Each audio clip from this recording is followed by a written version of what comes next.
क्योंकि स्त्रियां सच में बनाई जाती हैं, क्योंकि स्त्रियों का स्वतंत्र कुछ अस्तित्व ही नहीं है, क्योंकि स्त्रियों को सभी अपने धर्म के अनुसार, अपनी कास्ट के अनुसार, अपने परिवार के अनुसार और अपने समाज के अनुसार बनाते हैं। उन्हें कितना बोलना है, कहाँ बोलना है, कितना हंसना है, कितना पढ़ना है, क्या पहनना है, क्या नहीं पहनना, ये सब समाज निर्धारित सभागार में अभी भी महिलाएं उपस्थित हैं। उन्होंने घूंघट किया हुआ है। ये घूंघट किस लिए है, ये मेरा एक प्रश्न है आप सभी से, क्योंकि घूंघट का कोई महत्व नहीं है, घूंघट का कोई मतलब सरोकार नहीं। मैंने कोई भी ऐसा वार नहीं छोड़ा जिस पे मैंने व्रत नहीं रखे हूँ। मैं सारे मतलब सोमवार का व्रत तो ऐसे रखती थी जैसे मेरे लिए वो दिन बना हुआ है, क्योंकि शिव जी की मैं बहुत परम भक्त हुआ करती थी। क्योंकि मुझे नहीं पता था कि आस्तिकता और नास्तिकता के बीच का फ़र्क क्या है, लेकिन आज मैं पूरी तरह से नास्तिक हूँ। मैं किसी धर्म को नहीं मानती कि अगर हमने अपना इतिहास भूल गए तो हमारी जो नींव है वो हिल जाएगी। इसलिए किसी भी जाति को अगर पैर अपने गड़ाने हैं तो हमें अपने लिटरेचर के बारे में पूरी तरह से पढ़ना होगा। हमें पढ़ना होगा कि शेरावाली के जागरण से हमारा उद्धार नहीं होगा। हमारा उद्धार ज्योतिबा फुले को मानने से होगा, माँ रमाबाई को मानने से होगा, क्योंकि हमें ये सेट करना है कि हमारे आइडल कौन है।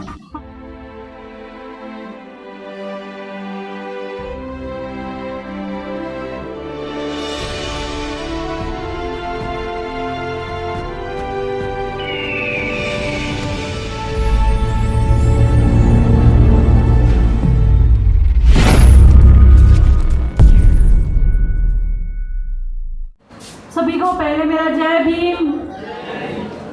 मैं सबसे पहले अपने महापुरुषों को नमन करते हुए मंच पर आसीन सभी वक्तागण और सभागार में उपस्थित जितने भी आज लोग आए हैं, मैं उनका सबसे पहले धन्यवाद करना चाहूँगी, क्योंकि आज छुट्टी का दिन है और सबका मन होता है कि छुट्टियों को मनाने का, लेकिन आज आप सब यहाँ एकत्रित हुए हैं, इसके लिए सब एक बार अपने लिए एक बार तालियां बजाएं।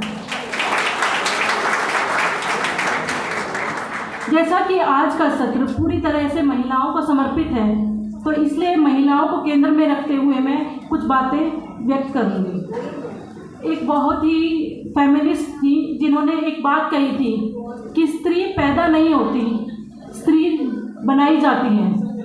यह कथन जितना कहने में बहुत सरल है, उतना ही इसकी गहराइयाँ बहुत ज़्यादा हैं, क्योंकि स्त्रियाँ सच में बनाई जाती हैं, क्योंकि स्त्रियों का स्वतंत्र कुछ अस्तित्व ही नहीं है, क्योंकि स्त्रियों को सभी अपने धर्म के अनुसार, अपनी कास्ट के अनुसार, अपने परिवार के अनुसार और अपने समाज के अनुसार बनाते हैं। उन्हें कितना बोलना है, कहाँ बोलना है, कितना हंसना है, कितना पढ़ना है, क्या पहनना है, क्या नहीं पहनना, ये सब समाज निर्धारित करता है, ये हम नहीं निर्धारित करते। क्योंकि सिर्फ आपके कपड़े आपके चरित्र को नहीं बता सकते, सिर्फ आपका रवैया, आपका रहन सहन आपके चरित्र को नहीं बता सकता, लेकिन समाज ने और इस धर्म ने स्त्रियों के लिए एक अलग से वेशभूषा बनाई है। जैसे कुछ सभागार में अभी भी महिलाएं उपस्थित हैं, उन्होंने घूंघट किया हुआ है।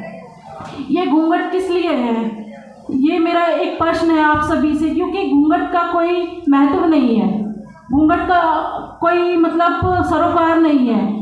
आप प्लीज़ एक बार खड़े हो, जिन्होंने भी घूंघट किया है एक बार मुझसे बात करें।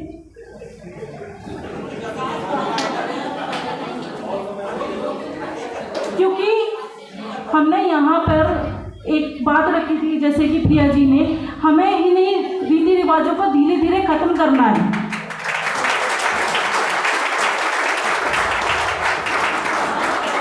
बीएसएनएस में जुड़ने से पहले मैं बहुत आस्तिक हुआ करती थी। मैंने कोई भी ऐसा वार नहीं छोड़ा जिस पे मैंने व्रत नहीं रखे हूँ। मैं सारे मतलब सोमवार का व्रत तो ऐसे रखती थी जैसे मेरे लिए वो दिन बना हुआ है, क्योंकि शिव जी की मैं बहुत परम भक्त हुआ करती थी। क्योंकि मुझे नहीं पता था कि आस्तिकता और नास्तिकता के बीच का फ़र्क क्या है, लेकिन आज मैं पूरी तरह से नास्तिक हूँ। मैं किसी धर्म को नहीं मानती। मेरे गले में एक रुद्राक्ष हुआ करता था उस समय, तो और मेरी माँ का ये मानना था कि जब तक ये मेरे पास है ये मेरी सुरक्षा करेगा। मैं बीएसएनएस में जुड़ी, मैंने बहुत सारे महानुभावों की बातें सुनी। मैंने सिर्फ सुना नहीं, मैंने उनको धारण किया। उस दिन का दिन है और आज का दिन है। मैंने हाथ पर एक कलाई में एक मोली तक नहीं बांधी, क्योंकि मुझे नहीं लगता कि हम सिर्फ सुनते हैं और उसे भूल जाते हैं। मैंने अपने आप को पूरी तरह से नास्तिक स्वीकार किया और मेरे घर वालों ने भी किया। मेरी मम्मा ये मानती थी कि शायद इसको उतारने से मैं बीमार हो जाऊंगी, और मैं बीमार भी हो गई, सच में हो गई। मेरी मम्मा कहती कि नहीं, तू इतना गलत गलत बोलती है भगवानों के लिए, तो ये उसका परिणाम है।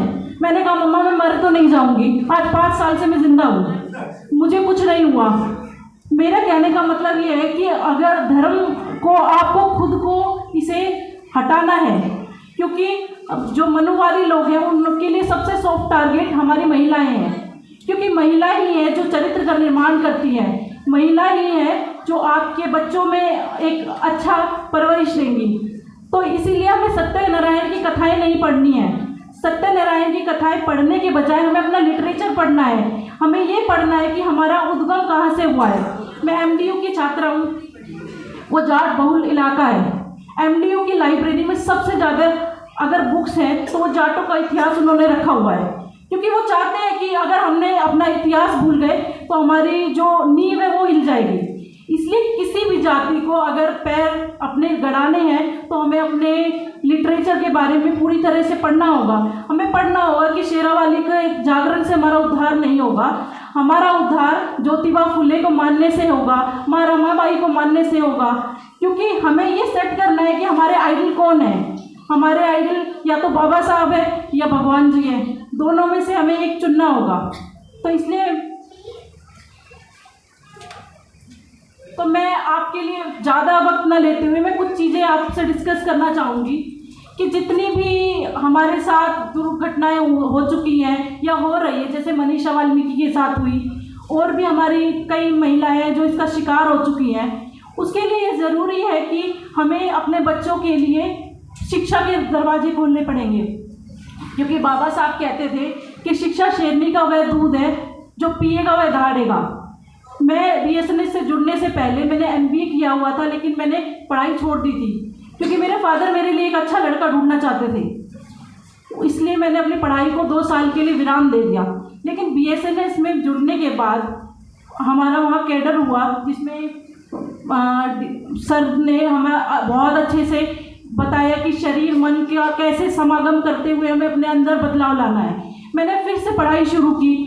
मोबाइल जिसे आप लोग कहते हैं कि जो निरर्थक है, मैंने उसी के माध्यम से नेट की तैयारी की। 6 महीने के अंदर मेरा नेट क्वालिफाई हो गया।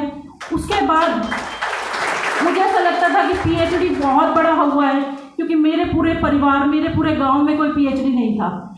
लेकिन डॉक्टर संदीप सर की वजह से उन्होंने मुझे इतना मोटिवेट किया। जिस दिन मेरा एडमिशन था मेरे पैर ऐसे ही हिले हुए थे, जैसे थोड़ा थोड़ा आज भी हिले हुए हैं। लेकिन सर ने मुझे पर्सनली कॉल किया कि आप इंटरव्यू फेस करें, मैं आपके साथ हूँ।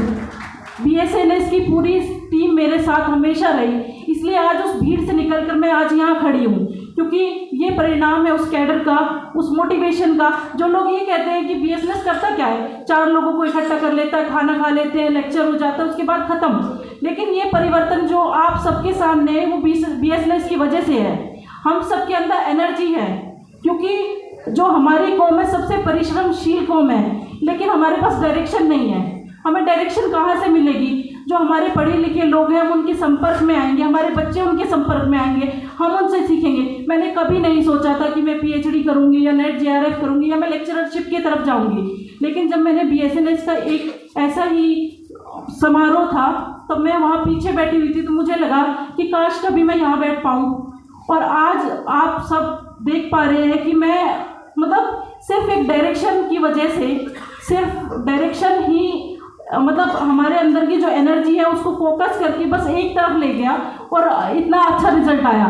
तो मैं आप सभी से ये कहूँगी कि आप प्लीज़ पढ़ें, अपने बच्चों को पढ़ाएं और फाइट करें, क्योंकि एजुकेशन के बिना हमारे पास कोई और वेपन नहीं है जिसके द्वारा हम फाइट कर सकें। इसीलिए महिलाओं से खास कर ये कि प्लीज़ अपना पर्दा खोलें, प्लीज़ अपने मस्तिष्क का भी पर्दा खोलें। आप कृपया करके मैं हाथ जोड़कर ये विनती करती हूँ कि आप प्लीज़ अपने आप को थोड़ा थोड़ा बदलें, क्योंकि इम्प्रूवमेंट इतनी जल्दी नहीं होता।